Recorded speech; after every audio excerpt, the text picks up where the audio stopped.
from last time we saw a game between Elyanov with white pieces, and yeah, honestly, I don't remember who was at work. So please go ahead, Skills Saber. What did the Grandmaster play here? Very strong Ukrainian Grandmaster Pavel Elyanov.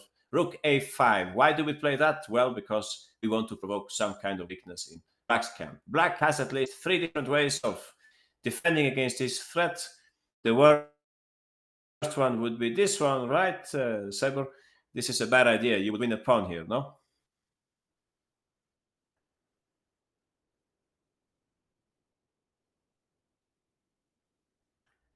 Waiting. Yeah, exactly. Rook e5. Black cannot defend everything here. That's true. If I play b5, here you could see that Black is weakening their pawn structure. And for that reason, the skilled saber would attack this pawn. You can even think about tripling perhaps at some point. Finally, what happened in the game? Black played f6. And then the problem with this move, of course, is that Black has a weak pawn structure. White played knight h4. Very quickly, they brought the knight to f5 and they had a nice attack coming. Knight, the h4 in the first place. Well, in that case, Black could play perfectly g6. This would be a normal way to play, and then perhaps bring the knight to e6 or something. But if we include this clever move, rook a5, well, after f6, it's not the same thing. They have a difficult time here with light squares. We talked about this last time. I showed you something from the King's Indian where you can come across the same idea, some knight h5 ideas when white has played h3 and so on. Anyway, time to turn the page. I thought we should continue, look at more cases of provocation. Let's start with an ancient game. I say ancient because none of you were born when this game was played, and actually I wasn't either. It was back in 1973. The most, what can I say, entertaining of the world champions, perhaps you would say. Anyone, guys, what do you think from all the world champions? Which one was the most entertaining world champion in your opinion? That's a very subjective question, of course. Yeah, L008, that's exactly what I think also. Mikhail, world champion. Why do you think Mikhail Tal played in this position? We had this in the past, actually, this exercise. So some of you with good memory will find it very quickly. The rest, well, you will have to think. I'll give you just 1 minute hint about provocation. Yeah, but Vinnik was also very entertaining, and Fischer and so on. All of them were entertaining in different ways, right? So don't forget provocation. No, provocation is today's topic. All right, Sarthak, we have a winner. Congratulations. We have a lot of students who were close also, but Mexico Real, you're second place. There is a little extra touch that we should give here to this combination, and you will win more than a simple pawn, right? So Tiger Saki, you also got it. We have 3 winners so far. Aha. Oh, you were very close, Yugoslavian Berserker and Awesome Owen. But I have a question for Berserker, Owen, and Daniel. Between taking a pawn and taking... Yes, silly question, of course. Titans, you also got it. Congratulations. Okay, Sarthak, you were fastest here, so please go ahead. Where can I find Sarthak? Let's see here. All right. I'm lagging? Really? You can't hear me all right? I can turn off the video or something. Oh. Please let me know. Sometimes you lag like 1 second. Well, how can I... Where can you see the bars, by the way, the connection? I don't see the bars. What can I do about that? Let me think. That's annoying. I don't know. It can also depend on Chessable, right? I think I have a good connection here. Yeah, I don't know then. Can't really tell. My connection is the same as always. So yeah, I don't know. It shows when you lag. Okay. I don't know. I have 3 dots. Is that good or bad? Oh, now I see what you mean. The 3 points. Oh, I see. 2 bars I have, I think. And sometimes it's red also. Yeah, you're right. That's a little annoying, no? Sometimes one bar. I can't tell really then why does this happen. I will refresh, all right? I will refresh.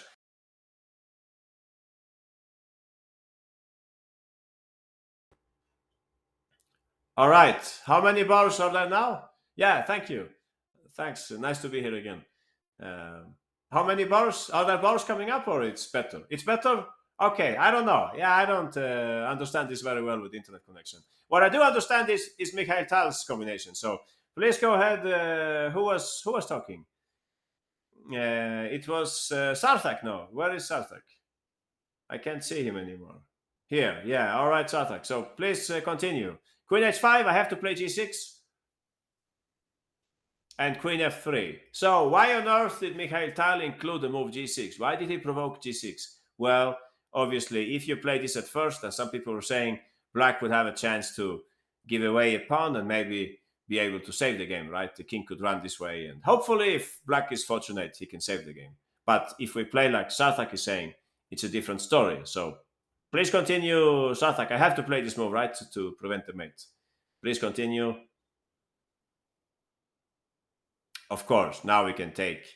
And now we're not interested in the pawn. Black should lose either way. Okay, kebabs, highly possible. I think Stockfish was giving plus 1.5 in the other variation. But here, as you can see, it's just curtains. It's over. Vaganyan resigned at this point. So that was a short game, right? Very short game. Interesting. Using queen h5. This time we're provoking a move more for tactical reasons. No, it's the same good old topic of provocation, but we're doing it of entirely entirely tactical reasons. So that also happens sometimes. All right, let's pick another. Yeah, thanks, Sata. Great work. Let's pick another world champion. Let's pick the current world champion. So when the current world champion was a kid, like your age more or less, he played this game. Aha, let's see. Magnus, unknown game by Magnus. Well, maybe he has no unknown games. I don't know. But not so known game by Magnus is this game in the European Under 14 Championship. All right. In the European Under 14 Championship. Actually, what Magnus plays here, I like very much the move he played. But the computer will not approve of it. So it's up to you guys. You want to play like Magnus or you want to play like Stockfish? It's entirely up to you. You get 1 minute and try to find a way in which Magnus Carlsen continued here. He's a pawn down, but he has initiative and so on. Try to use our topic, please. If possible, use the topic of provocation, all right? I do not think he's the world champion now. No? Yeah, I don't know. I thought he was the world champion still, but as you say, I'm not very much involved in chess politics and things like that. So, provocation. Which black pawn move would you like to provoke, guys, at this point? Which pawn move does black not want to play? Okay, interesting moves you're saying here. Yeah, certainly provoke c5 would be great. Yeah, I can see that. Sarthak and Daniel, you're closest on this one. Connor, you're also very close, but we have no absolute winner this time. Aha. Which doesn't mean that what he played was the best, but I think it's very nice what he played. So requiz. Should I really requiz? Well, you really want that? No, we don't want requiz. Okay, so I'll pick someone who was very close. Daniel, you were very close. So please go ahead, Daniel. You certainly got the picture of this, what to do here. So please go ahead, Daniel. Bishop d4, we are creating some problem for black here with the queen. They had to play e5, and now we simply go back. Okay, kebabs, we will look at your variation. Don't worry, we will look at your variation. This is how the game went. And Krivo Borodov with black played queen e6. Since Magnus is a pawn down, he doesn't really want to go for this endgame, although I don't think it's so bad for white. But he wanted to attack. Yeah, young Magnus was always on the attack, so it's not surprising that he didn't trade.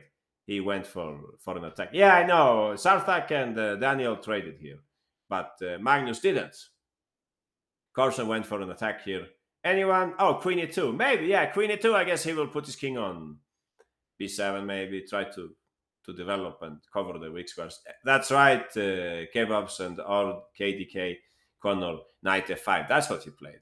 So already there are some attacking chances coming up. The knight is a little annoying on f5. Black played in the game king c7. He played queen f3 here, Carson. And what I thought was interesting about this part of the game was that when you look at it at first sight, you would say that, hey, white didn't achieve so much. Black is safe and so on. But actually, the computer was showing a big advantage for white already.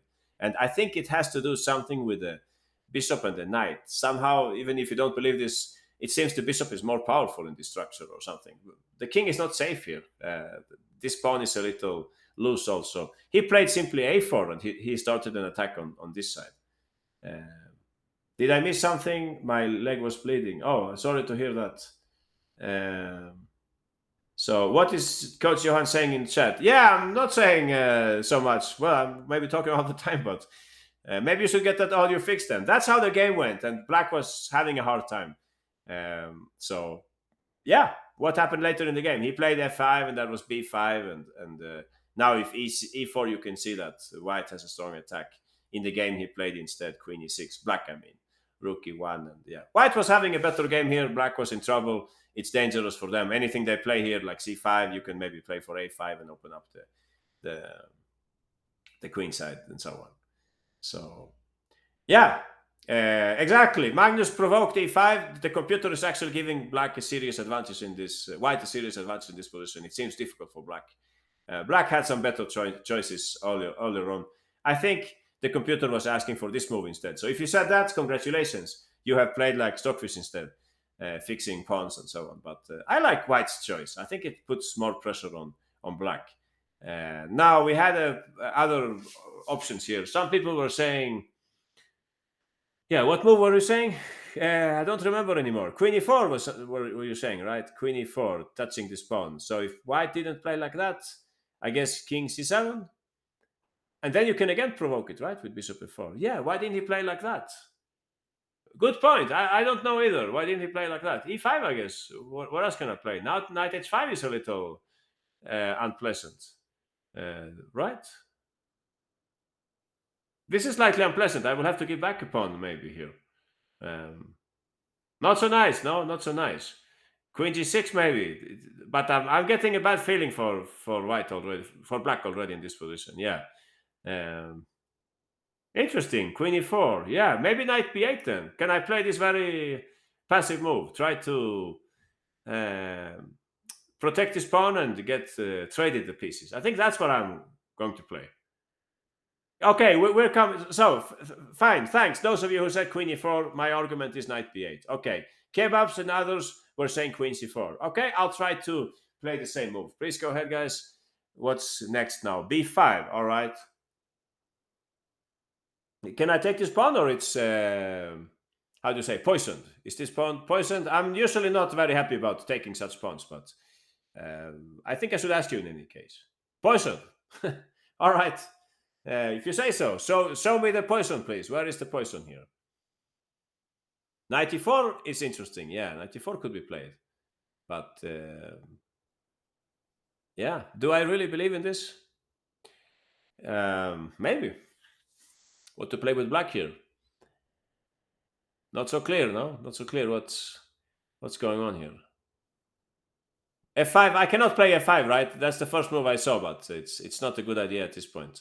Rook d5 I was considering maybe, and bring the other rook to d8. Is that making sense, or we shouldn't let him take here? Queen h5. Oh, interesting move. I didn't see that one. Nice. I see. Pawn takes, and now bring over the queen or something. Is that what you're saying? Or you're actually just taking my rook here? Yeah, sorry guys. I didn't see look in that direction. Aha. Queen h5 looks very smart. Some kind of... So then why don't you take first and then you play queen h5? And you can pick up this pawn next turn, no?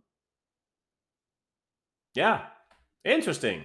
So who knows? Maybe queen c4 or queen e4, they're not that promising after all, right? I have this sneaky prophylactic move, knight b8, and I'm covering with the weak spots. So if you play Magnus move instead, there is no such thing, no? We're forced to play e5, and then things will never look the same anymore. For starters, the knight is pinned and so on. I don't know. I think so too. Bishop d4 is simpler and better, as Sartak says. Aha, for practical reasons. Exactly, that's my take also of this. And I think white has a more pleasant game.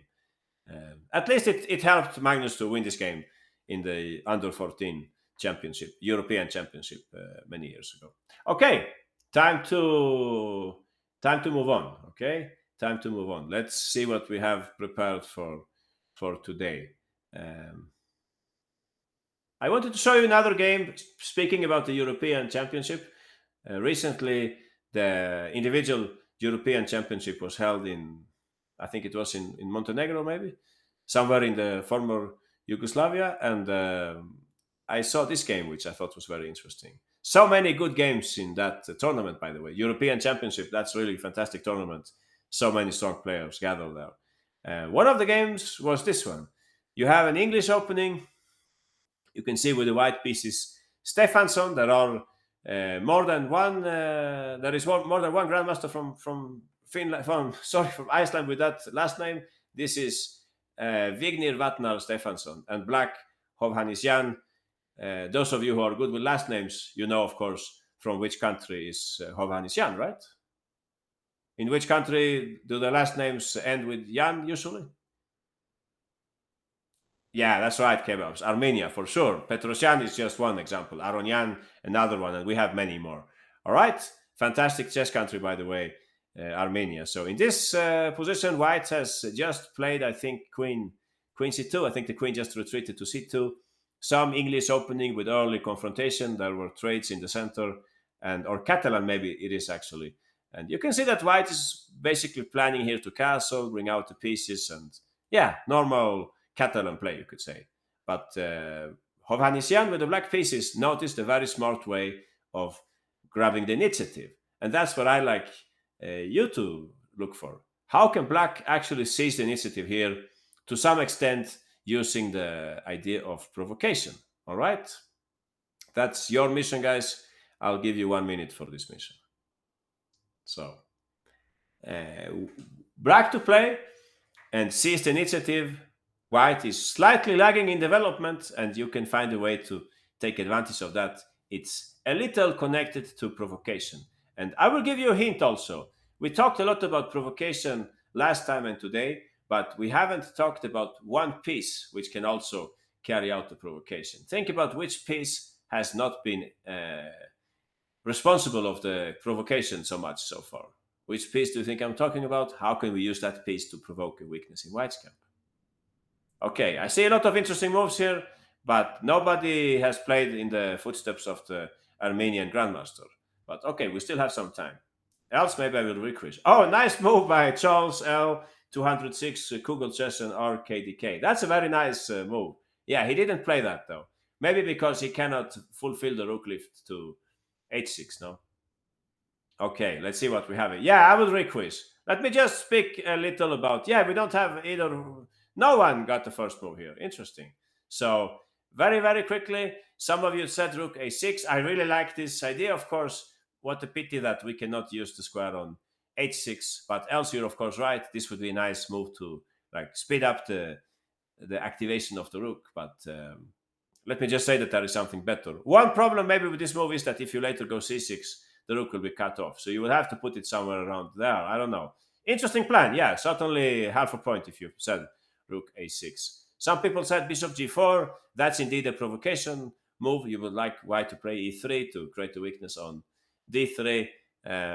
Yeah, what would white play here? I'm not completely sure. Maybe I can play h3. And I don't know if I have like cheap tactics here. Is that possible, or am I dreaming? Maybe I should drink more coffee. But it seems to me that I'm actually winning a piece here, no? Maybe. Must be provocation with pawn. Yeah, I mean, the provocation, it can have many meanings, but usually we're talking about provoking some pawn move that they don't want to play.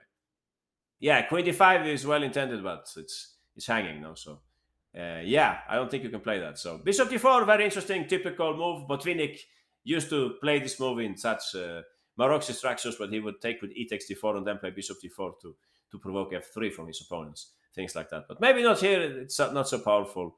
g6, I understand you want to play bishop f5, but it's an ugly move also, right?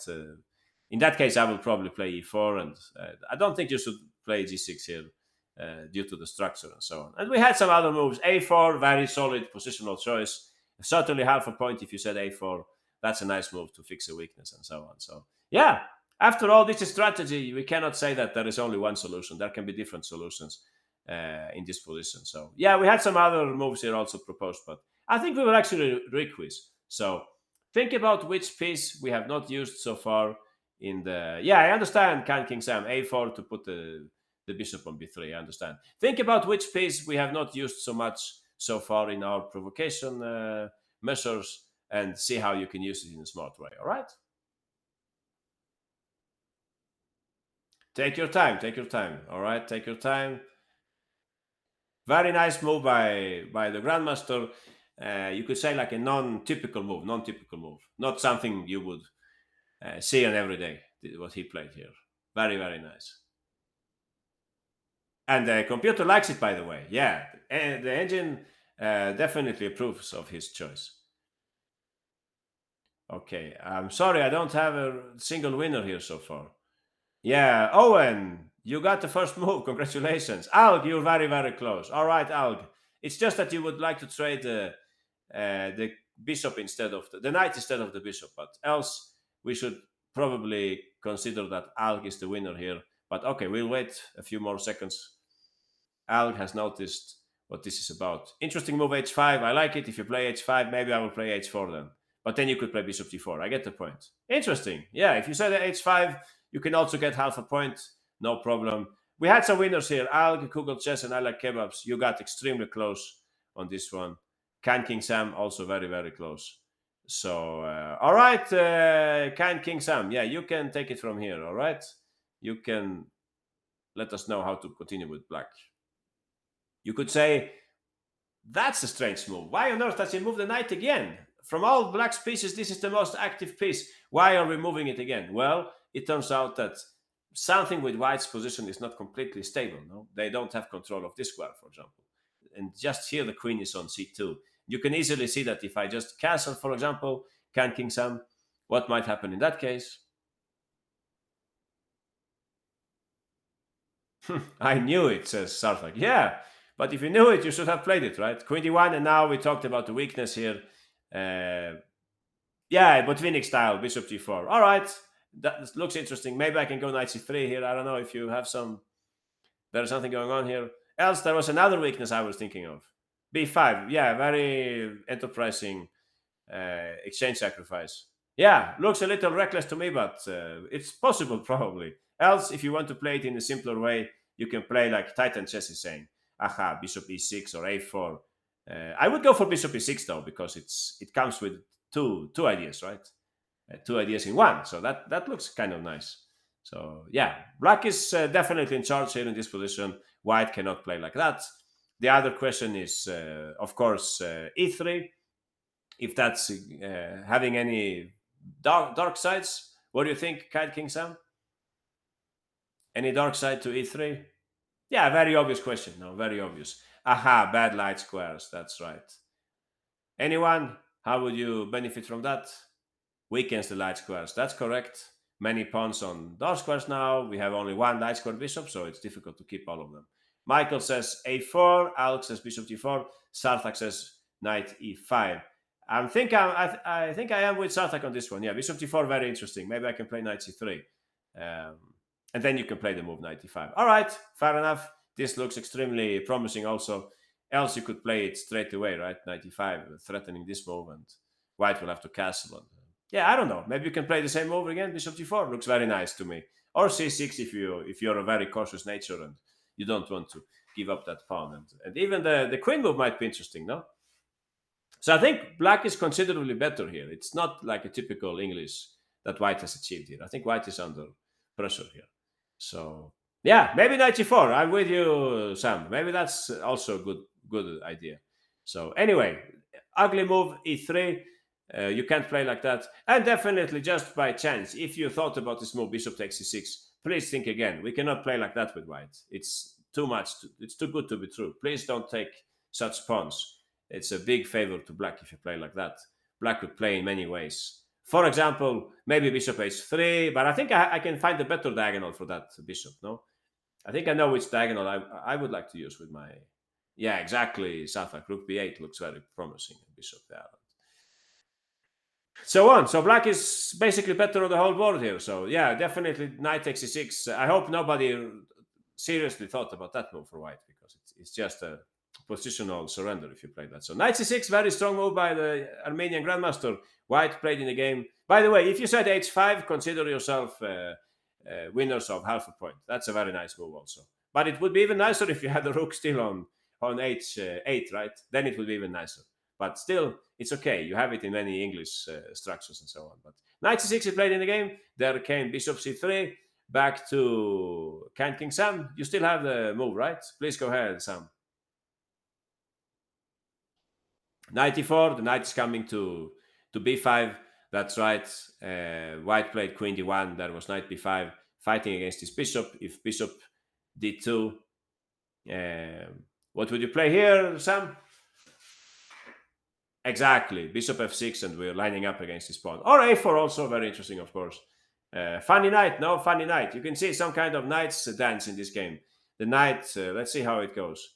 It starts like this. It dances like this, right? Something like that. Very clever knight maneuver. Very unusual, I would say.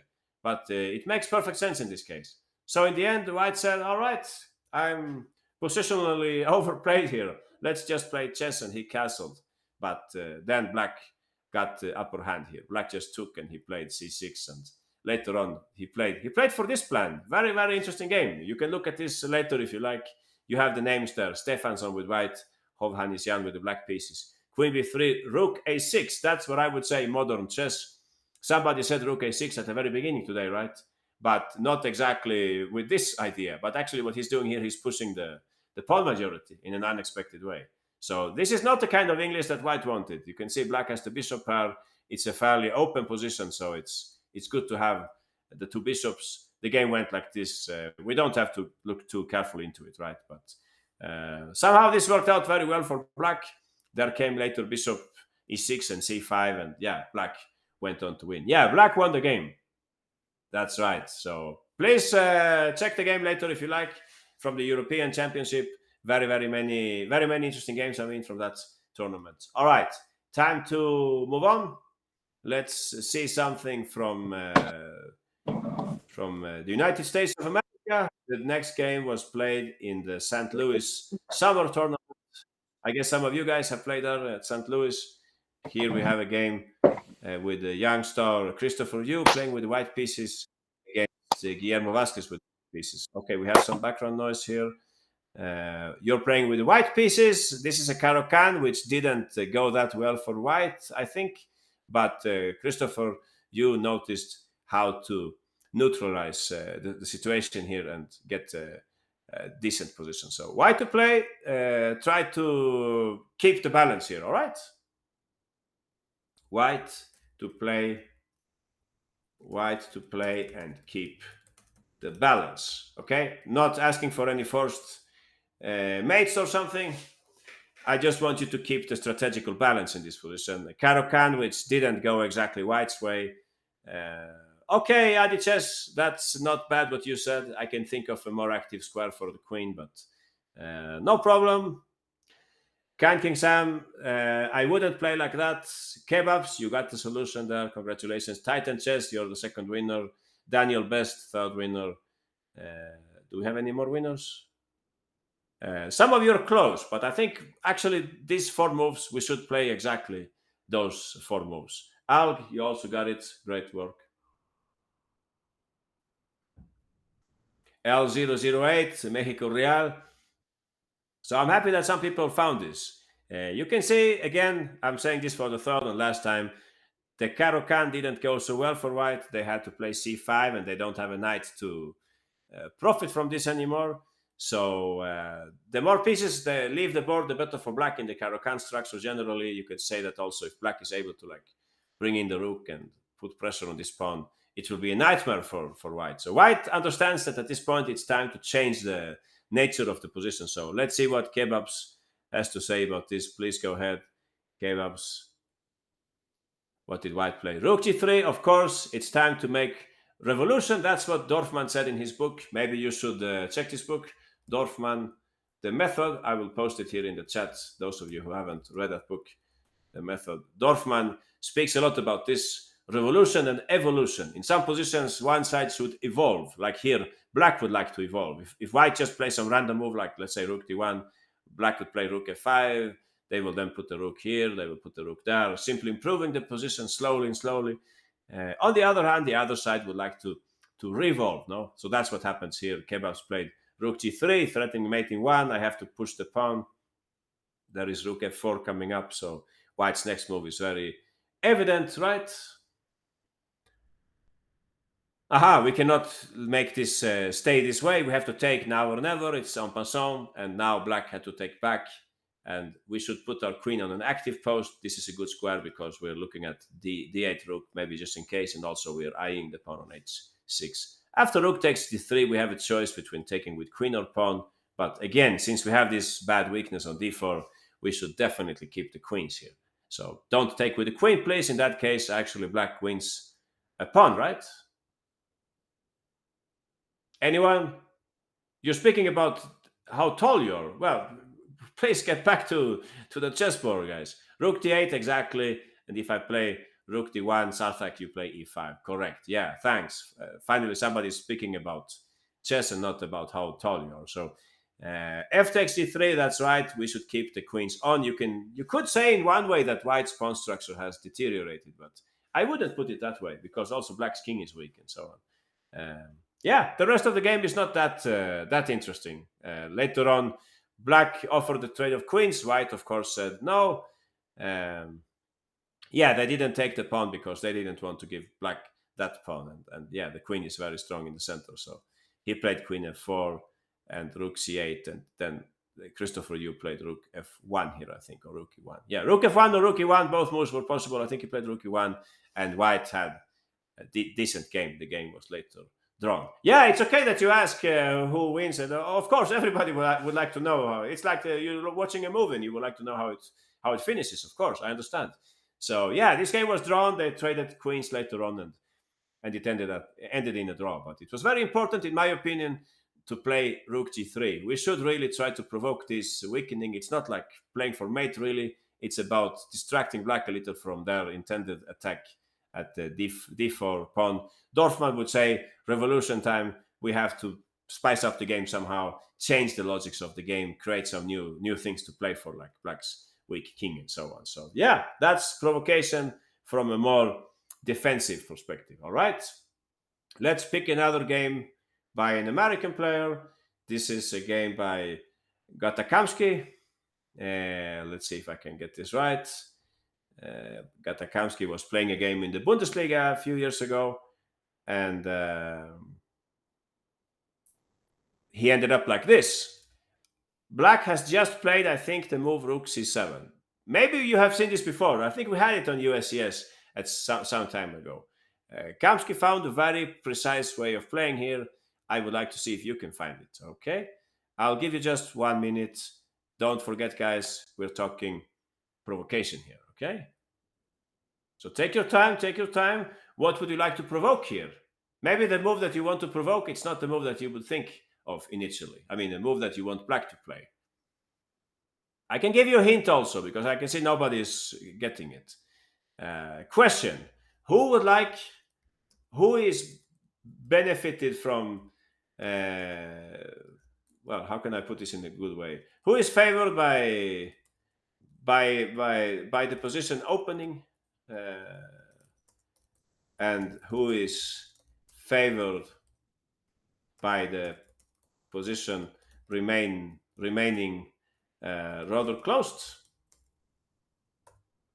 Think about that, please. Who would like the position to open and who would like the position to remain closed? Okay, Google Chess, we have a first winner. Congratulations.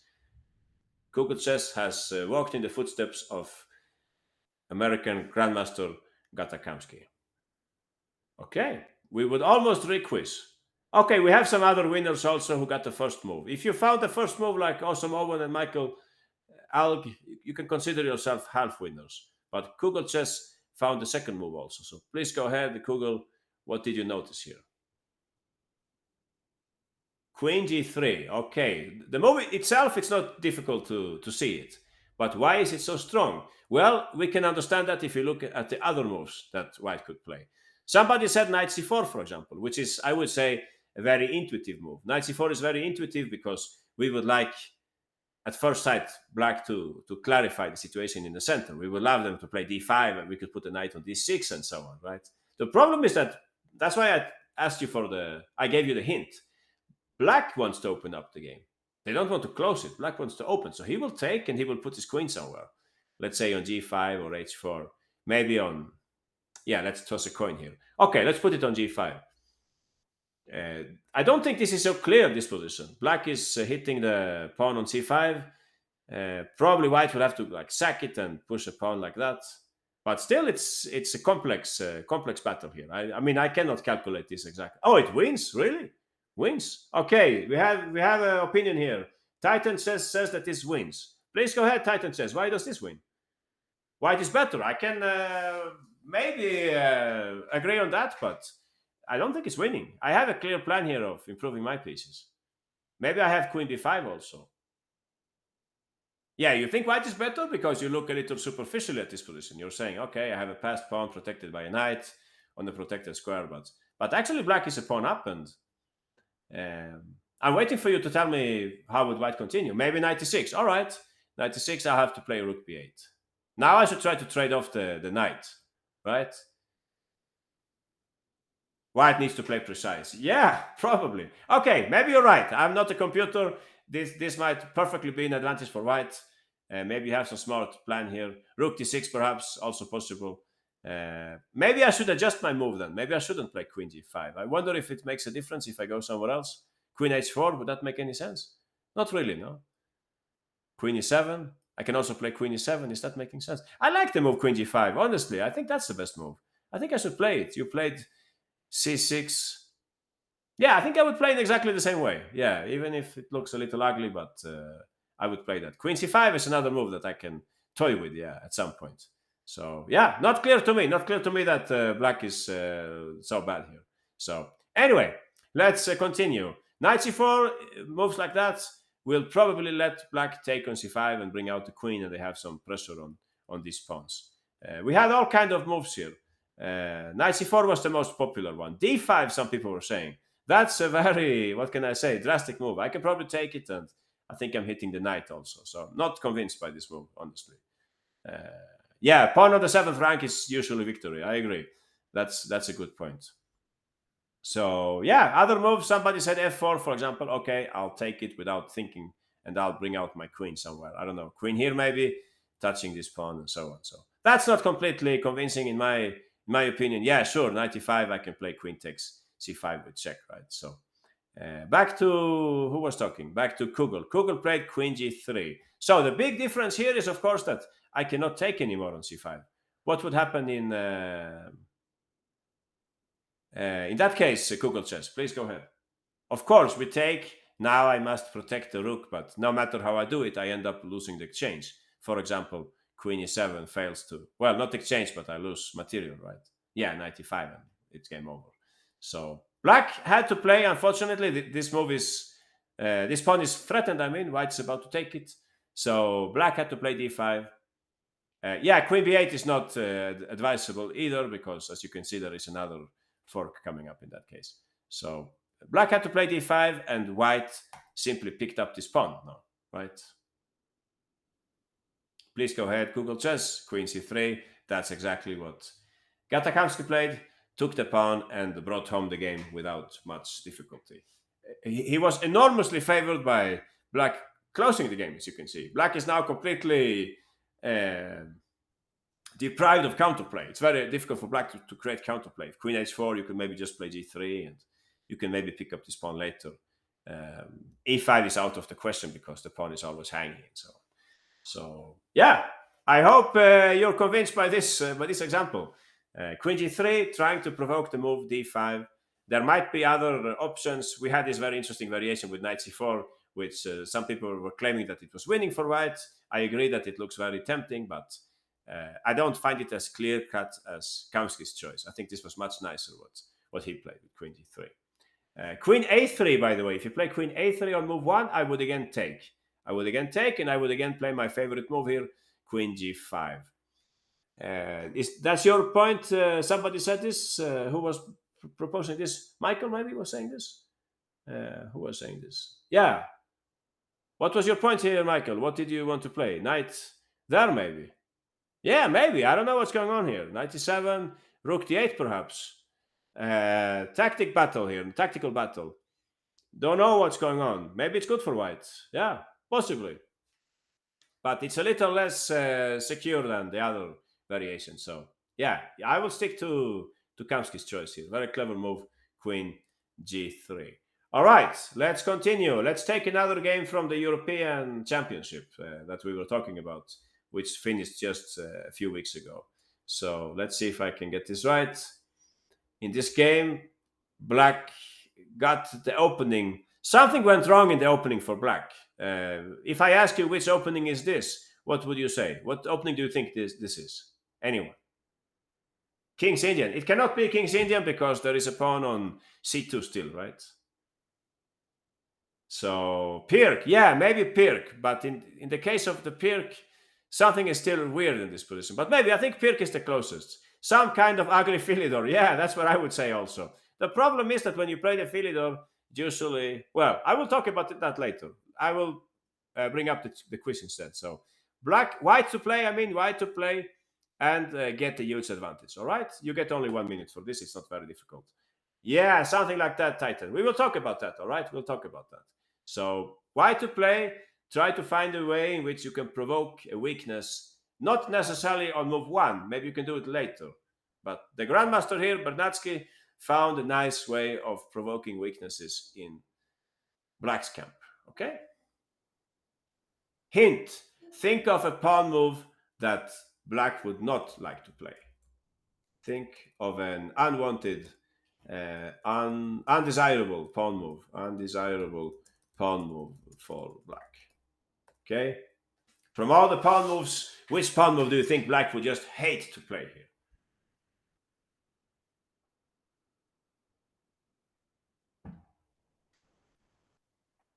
Oh, so many people want to play bishop g5. Interesting. Information for those of you who play bishop g5, I would try to play c6 there. I understand that you have queen b6 coming up. Queen d6, sorry. But I will try to find a way to, to neutralize that plan. Queen, wow, very difficult. Queen b6 maybe? Can I play that? Okay, we'll see. Was anyone close? Yeah, Titan says you got it. Yeah. All right, Titan. Yeah, you got it. Nice work. But we can talk about the other variations also. But first, let's see what Titan had to say. What's your move here, Titan? What did White play here? Waiting. Chessart, you got it. Yeah. Okay, Chessart. We're waiting for too long time here. I will ask Chessart instead. Please go ahead, Chessart. What would you play here with White? B3. That's right. Very deep move by White, or so. It would be normal to develop the bishop on this side, of course, but White has noticed in this game that due to Black's fianchetto, that's what I wanted to say. In a typical, can I do this maybe? Let's see if I can bring this up. If I can edit the board, in a typical Pirk, sorry, not Pirk, in a typical Philidor, you would have this position, right? This would be perfectly fine for Black, excellent for Black. If you have this kind of position, don't trade on e5, right? Don't trade on e5. If you look at this variation, when they play this variation with White, they very, very rarely take on e5. They don't take on e5. They play other moves here, like bishop a2, and they put the queen on e2 and the rook on d1, or maybe rook on e1, and maybe you push d5 and so on. Very rarely. I hope can you see this position or no?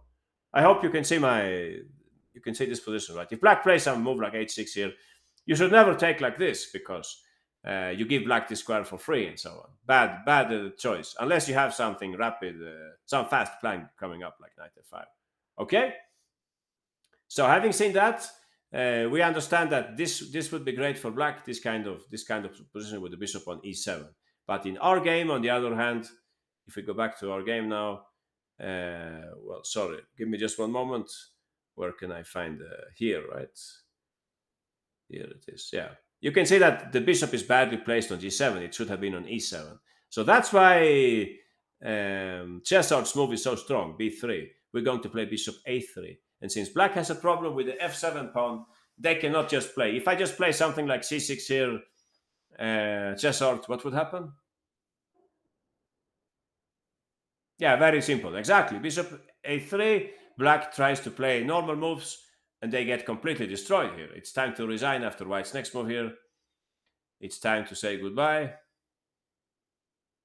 Waiting, Chessart. Oh, too positional, too strategical. Yeah, knight g5. Yeah, I like your move, of course. I like your move, bishop d6, but I like this move more because it wins the game, right? So that's a very nice move, b3.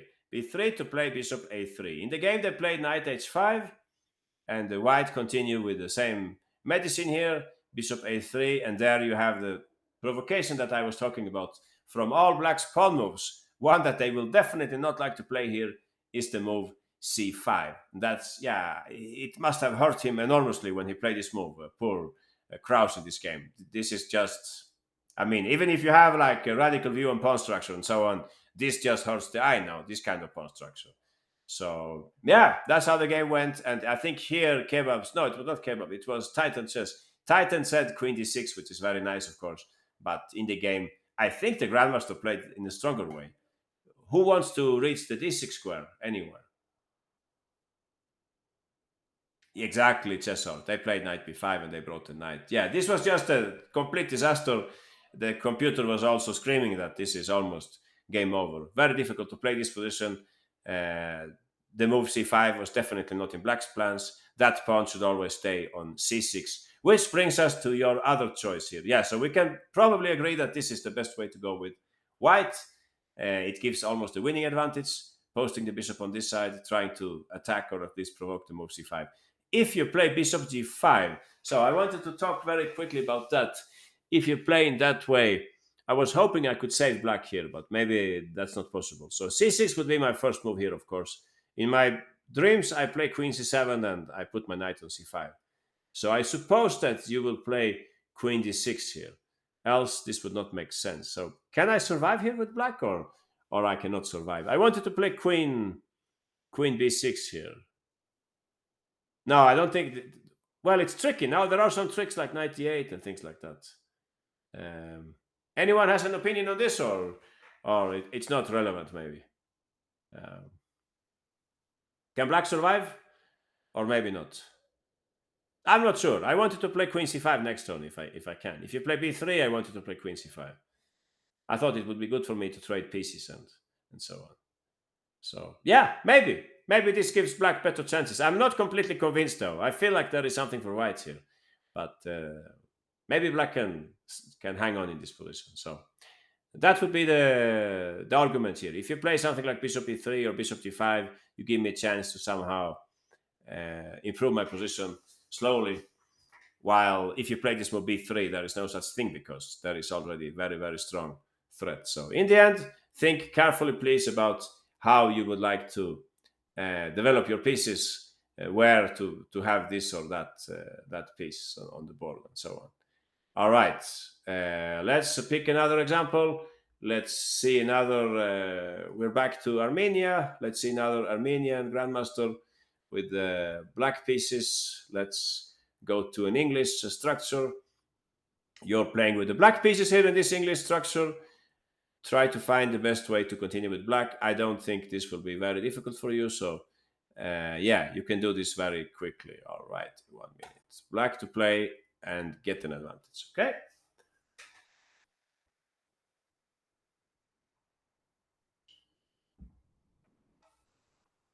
Okay, Google Chess, you get half a point for that solution. There is just one problem. No, I don't think you get half a point, by the way. Your knight is a little unstable, no? Careful, guys. This knight on c6 is a little weak. The same goes for you, 206. All right. Many interesting moves here. Bishop takes c4. Really? Would you take that? Okay, Kebabs, you got it. That's what the Grandmaster played in the game. Connor, you're also very close. B5, interesting move. Awesome. Owen also got it. Great work by Owen. That's right. If you think about it in this way, whenever we have some kind of dragon structure like this, the move that white usually doesn't want to play is e3. No? Not to speak about e4, of course, but if we limit ourselves to e3, that's a terrible move to play because we weaken the pawn on d3. Not so in other Sicilian structures when the bishop is sitting on e2. So that's what I'll also notice. Yeah. So Owen, please go ahead. How did black continue here? Bishop h6. If you have good memory, you can remember that we saw actually several examples where this diagonal was used for the provocation measure. I can't really tell why, but it happens quite often. So bishop h6, of course, we are now provoking them to play e3. Nobody wants to put a knight there. It would be a terrible pin for white to think about. For example, Owen, what would you play here with the black pieces? Yeah, exactly. The position screens for this move. We're threatening that, and yeah, they cannot take. We take with the pawn and so on. So white had to play e3, and then came the next move, very clever. Now that the pawn is pinned, now we can play knight e4. Very nice. We're threatening knight b3, and obviously, if they take on d4, from all the captures, the best capture should be with the pawn, so that we continue to put pressure on the e3 pawn. So this is just disastrous. In the game, he played instead, I think he played rook a3 here. Rook a3 was played in the game, but black got the better of it. I think he put a knight on b5 and he took this pawn or something like that. Or he had a very strong pressure. So, yeah, maybe it was like that. I don't really remember, but something like that. He got a better position here, black, and went on to win. Now, you said some other moves here. You were saying, let's see here if we go step by step.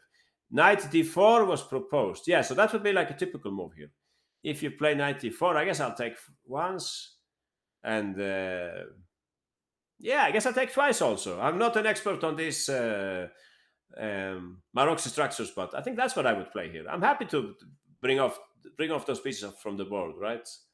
And maybe I can play like, if you take here, maybe I can play like rook a7 or something. Correct me if I'm blundering something, but it looks okay for white, I think. Usually in these kind of positions, you're happy with white to keep these two pieces, no? That's making life easier and so on. So you're always like waiting to trade off the knight on d4. So I don't think knight d4 is the best choice.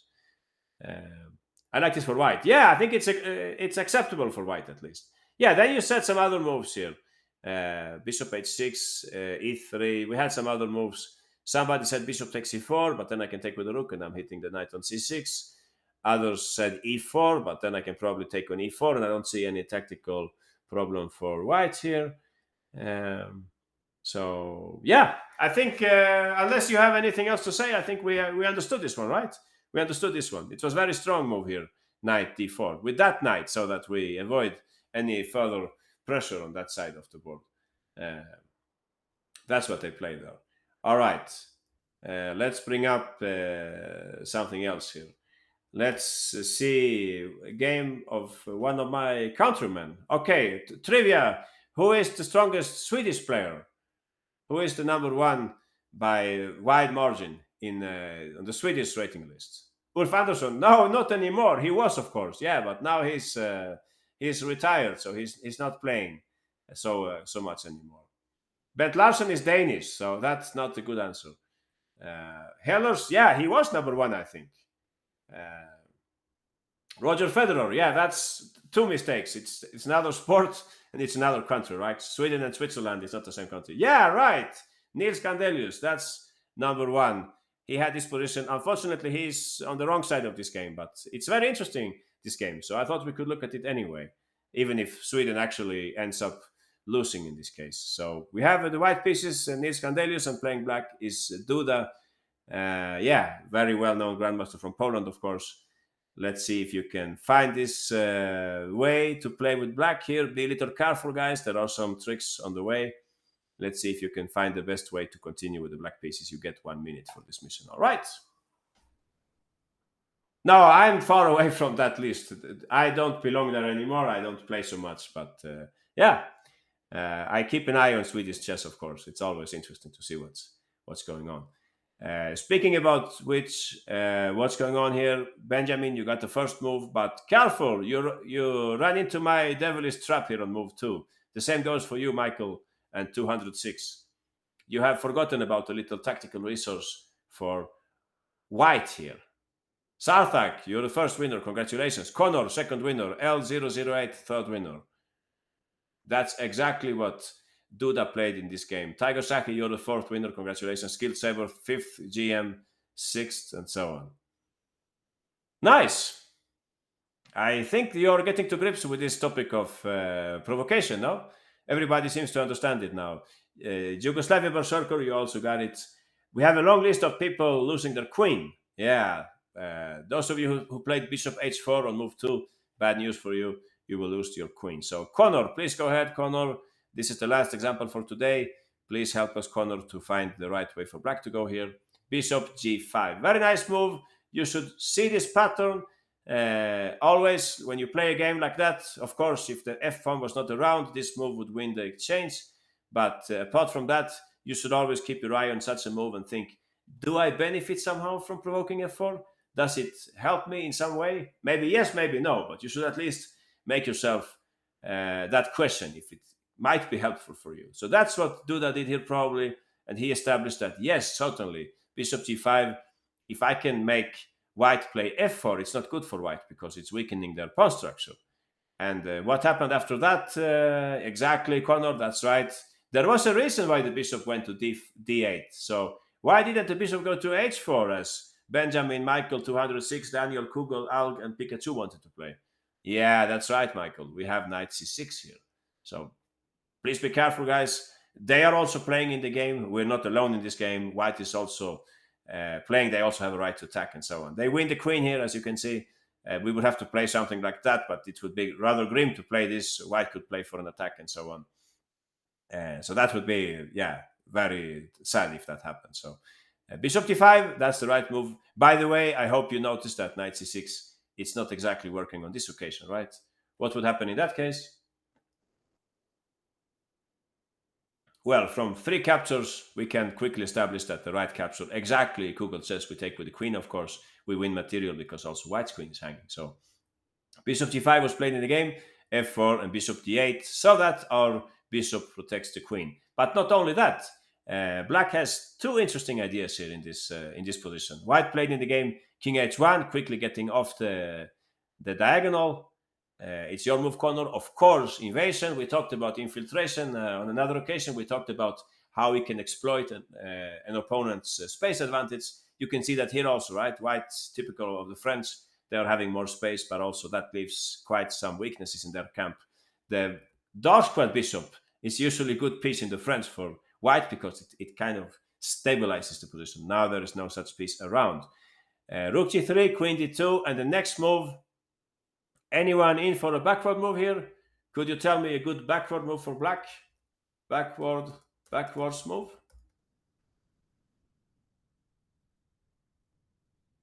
Bishop E5. Yeah, there's a backwards move, but it's a bad move, no? Probably. I can take it with a knight, perhaps. Oh, you wanted to mate me. Interesting, Michael. I like your idea.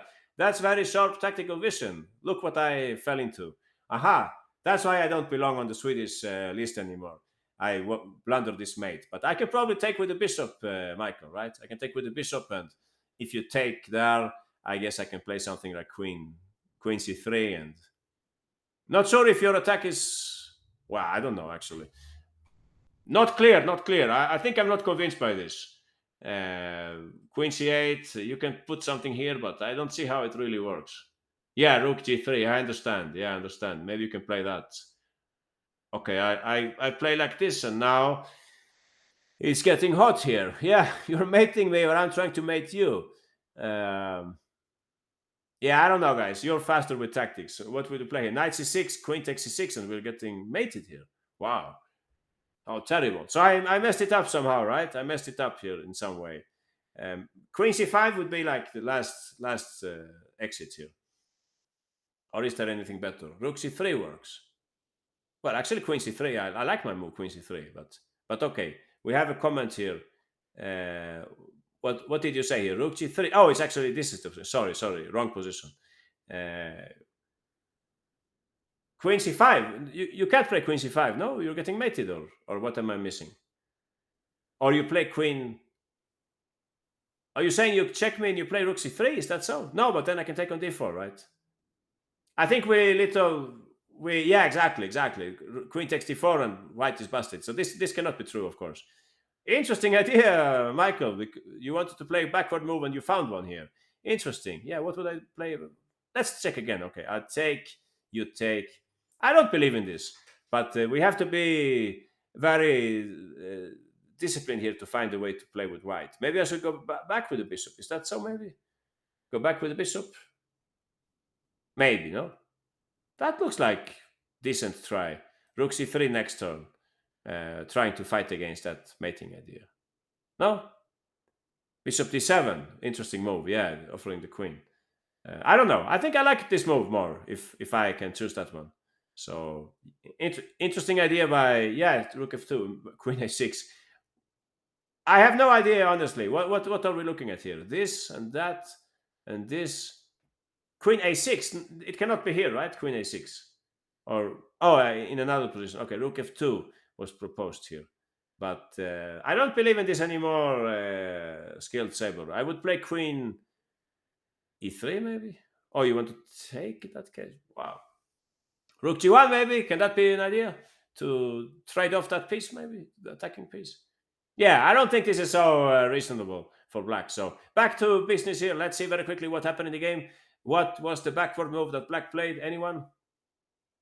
Bishop e8, queen a7. You're right. RKDK. Please be my guest. RKDK. What did black play here? Very good move, because we want to bring in this bishop to the game. Queen a7, preparing to go bishop e6 next turn. Difficult position for white. They played in the game rook c3. Black hurried to take bishop e6, knight f3, rook c8. You can see that white is being overplayed now. The blockade is not intact anymore. Black went on to invade with all the pieces, and they had the big advantage. Aha. So queen a7, very strong move by RKDK and also by Duda in this game. How did this start? Well, it started like this. They played bishop g5 and white played f4. The bishop went back home, protecting the queen, and later on black infiltrated in this way. All right, guys, I have one last question before we stop today. I have one last question. And it's a difficult question. So, after the move bishop g5, could anyone tell me how white could have improved their position here? Any improvement for white after bishop g5? It could be on this move, it could be on the next move, and so on. Any idea about how white could have got a relatively better position than what they got in the game? Or was everything forced that we saw? What do you think? Okay, I have another question for you. If you assign a value to these two bishops, how many points would you give to the dark squared bishop? And how many points would you give to the light squared bishop? Okay, 4 points, says Michael, for the dark square, and 2 points for the dark. 4 and 2.5, exactly. Aha. So if I understand Michael correctly, the dark squared bishop is probably worth more than the light squared bishop. We can probably agree on that, right? This is the killer bishop, right? It's the bishop that would like to create damage in white's camp and so on. Okay, Kebab says 4.6 to the dark squared bishop, 2.5 to the light square. All right. And we had other opinions here. Owen says 3 and 2.9. That sounds like a tie to me. But I'm more inclined to think that the dark squared bishop is much stronger, right? This is the strongest bishop in the French, usually you could say, generalizing. So having said that, if this bishop is, Kebab said 4.5. If the bishop is almost 5 points, what does that mean? Okay, question. If the bishop is almost, bravo, Michael, you understood this. It's almost 5 points. What should white consider? I'm not saying you should do it. I'm just saying you should consider it. Bishop trade rook. Exactly, exchange check. Okay, everybody understood. The best move here, probably for white, was to give up the exchange. Play something like queen c3. let them take on c1, we take back. And yeah, I can tell you exactly what's going on in this position. I can't say that white has full compensation, but I think it would be nicer than the game if you play like this. You can keep your knight here. It's a very strong knight now. It's not so easy for black to get rid of it. Maybe you can go back with the queen. Maybe you can prepare something like, I mean, if black plays like, let's say, bishop d7 to play rook c8, maybe we can go back with the queen and at some point try to bring in the rook or something. Yeah, you have seen this before, right? Typical exchange sacrifice. Tigran Petrosyan would not be surprised playing something like that. So maybe that was a better chance. I don't remember. I think the computer was okay with this also. But okay, it should be tested in practice and so on. But I think this was maybe a better opportunity for white. In any case, that didn't happen in the game. In the game, black managed to provoke f4 and they got the better of it. All right, I think that's it for today. Thanks a lot. See you next week. Thanks, Chess Dojo. Thanks to Greg Shahadi at USCS. Thanks to Chessable. Thanks, and bye-bye.